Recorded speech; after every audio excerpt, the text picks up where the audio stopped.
O reino milenar messiânico. Mas, nos dias desses reis, o Deus do céu levantará um reino que não será jamais destruído. E este reino não passará a outro povo, esmiuçará e consumirá todos esses reinos, mas ele mesmo subsistirá para sempre. Daniel 2:44.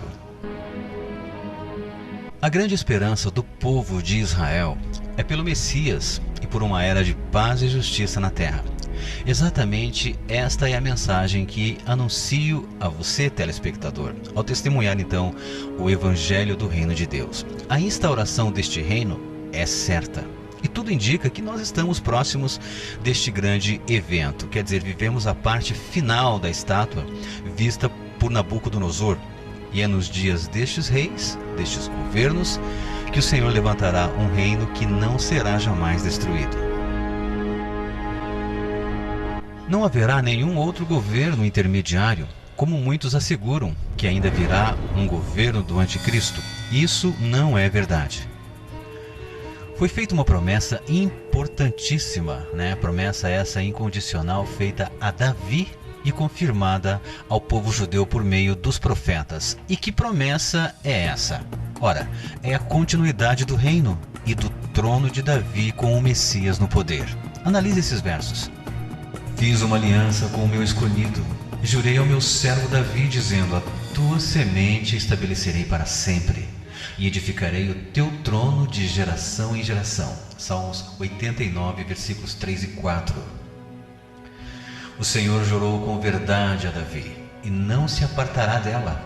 Do fruto do teu ventre porei sobre o teu trono. Salmos 132, versículo 11. Eis que vêm dias, diz o Senhor, em que levantarei a Davi um renovo justo, e sendo rei, reinará e agirá sabiamente, e praticará o juízo e a justiça na terra. Nos seus dias Judá será salvo, e Israel habitará seguro, e este será o seu nome, com o qual Deus o chamará: o Senhor, justiça nossa. Portanto, eis que vêm dias, diz o Senhor, em que nunca mais dirão: vive o Senhor que fez subir os filhos de Israel da terra do Egito, mas: vive o Senhor que fez subir e que trouxe a geração da casa de Israel da terra do norte e de todas as terras para onde os tinha arrojado, e habitarão na sua terra. Jeremias 23, 5 a 8. Esta era chamada Reino Milenar Messiânico. Será um período de paz e justiça na terra, e disto falaram os santos profetas. Ao toque da sétima e última trombeta, o mistério encontrará então o seu cumprimento. Diz a palavra: o sétimo anjo tocou a sua trombeta, e houve no céu grandes vozes que diziam: os reinos do mundo vieram a ser do nosso Senhor e do seu Cristo, e ele reinará para todo sempre. Apocalipse 11, 15. Nunca passou pela cabeça dos discípulos de Yeshua o estabelecimento de um reino no céu. Perceba você que Pedro, na verdade, nem estava preocupado em ir ao céu com Cristo, porque jamais foi crido ou ensinado isso aos judeus. Então os discípulos, sempre que lhes parecia oportuno, eles indagavam se era o momento de Jesus assumir o comando em Jerusalém e instaurar o reino.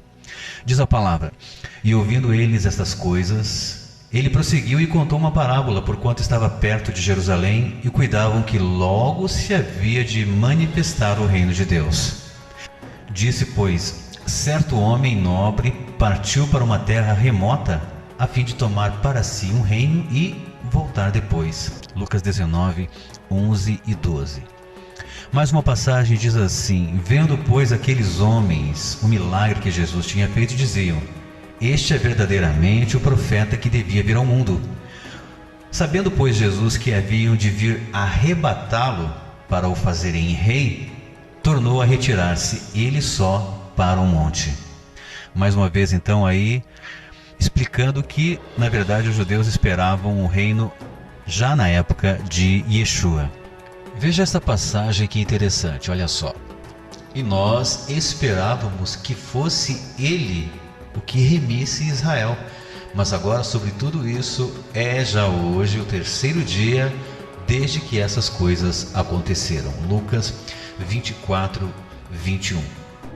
Então, isso é claríssimo, né, nos textos sagrados. Quer dizer, os seguidores de Yeshua, eles esperavam que o Messias, que o Mestre, fosse implantar o reino já naquela época, né? Porque eles não tinham essa crença pagã, digamos assim, que eles fossem morar no céu, né? E numa certa ocasião Cristo falou: olha, o meu reino não é deste mundo. Quer dizer, não é dessa natureza, né, com ímpios aí habitando junto com justos, mortes, injustiças, enfim, né? Mas o meu reino agora não é daqui. Olha só que interessante, né? Ele dizendo naquela época: agora o meu reino não é daqui. Quer dizer então que no futuro o reino, na verdade, será aqui. Disse-lhe Simão Pedro: Senhor, para onde vais? Jesus lhe respondeu: para onde eu vou, não podes agora seguir-me, mas depois me seguirás. Disse-lhe Pedro: por que não posso seguir-te agora? Por ti daria a minha vida. João 13, 36 e 37. O que estranha, caro amigo, é Pedro perguntar: Senhor, para onde vais? Quer dizer, se a crença de uma morada no céu fosse do conhecimento deles, ou se fosse algo ensinado pelos profetas, por que Pedro iria perguntar? Na verdade, ele iria, digamos assim, sacar na hora, né, que Jesus falava em ir para o céu, né, se ele tivesse essa crença. Mas veja o que Yeshua falou: olha, para onde eu vou, não podes agora seguir-me, mas depois me seguirás.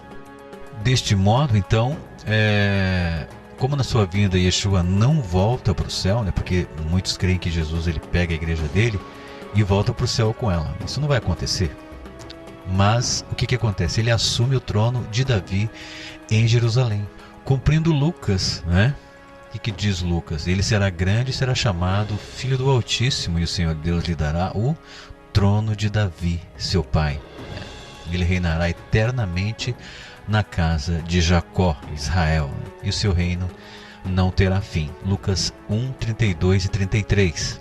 Então, o que acontecerá é que o Messias nos receberá nos ares, né, nas nuvens, e de maneira alguma levará, né, ou voltará com a sua igreja para o céu do Altíssimo. Mas sim, após esse encontro nos ares, caro amigo, Yeshua então descerá com a sua igreja em Jerusalém, na Jerusalém terrena, cumprindo então Zacarias, que diz que naquele dia os seus pés estarão sobre o Monte das Oliveiras, Zacarias 14, 4.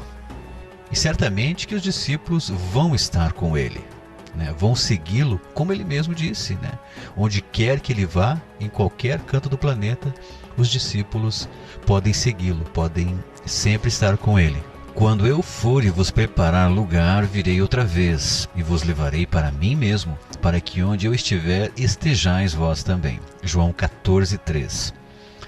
Quando eu for e vos preparar lugar, o que é preparar lugar? Porque tem gente que pensa que Yeshua ele vai preparar um lugar para a pessoa ir morar lá no céu. Mas claro que não é isso. E sim, Yeshua vai nos assegurar, vai testificar, vai confirmar ao Pai um lugar para nós nas moradas celestiais, isto é, a Nova Jerusalém. Porque não tem nexo irmos morar na Nova Jerusalém, lá no céu, né, se esta vai descer no fim do milênio. O colega pode conferir em Apocalipse capítulo 21, versículos 1 e 2. Você perceba que a pedra que feriu ali a estátua, no sonho de Nabucodonosor, ela não voltou para o céu, né? Quer dizer, o que é essa pedra? Essa pedra então representa Cristo. O que aconteceu? Ela feriu os pés da estátua, né? Os pés ali representando os reinos do mundo e a vinda do Messias. O que aconteceu? Se fez um grande monte. O que é monte em profecia bíblica? É reino. Quer dizer, se fez um grande reino e encheu toda a terra. Daniel 2,35. Então, quando Jesus vier após o encontro com os salvos nas nuvens, ele não volta para o céu com os escolhidos, mas sim descerá sobre o Monte das Oliveiras. Bem, caro amigo, então para finalizar, você veja que interessante. Não existe um retorno de Yeshua para o céu na vinda dele. De jeito nenhum. Na sua vinda ele vem e fica aqui no planeta então para reinar sobre as nações que sobraram do Armagedon. Então cabe aqui dizer, né, claramente que o objetivo do reino milenar messiânico, o reino de Deus, é o que? A regeneração da terra. Quer dizer, a terra está contaminada e terá que passar por uma transformação para que possa receber então a nova Jerusalém com o trono do Altíssimo. Diz assim Paulo para fechar então: depois virá o fim, quando tiver entregado o reino a Deus, ao Pai, e quando houver aniquilado todo o império e toda potestade e força, porque convém que reine até que haja posto a todos os inimigos debaixo de seus pés. Ora, o último inimigo que há de ser aniquilado é a morte, porque todas as coisas sujeitou debaixo de seus pés. Mas quando diz que todas as coisas lhe estão sujeitas, claro está que se excetua aquele Deus, que lhe sujeitou todas as coisas. E aí finaliza Shaul HaShanir dizendo: e quando todas as coisas lhe estiverem sujeitas, então também o mesmo Filho se sujeitará àquele Deus que todas as coisas lhe sujeitou, para que Deus seja tudo em todos.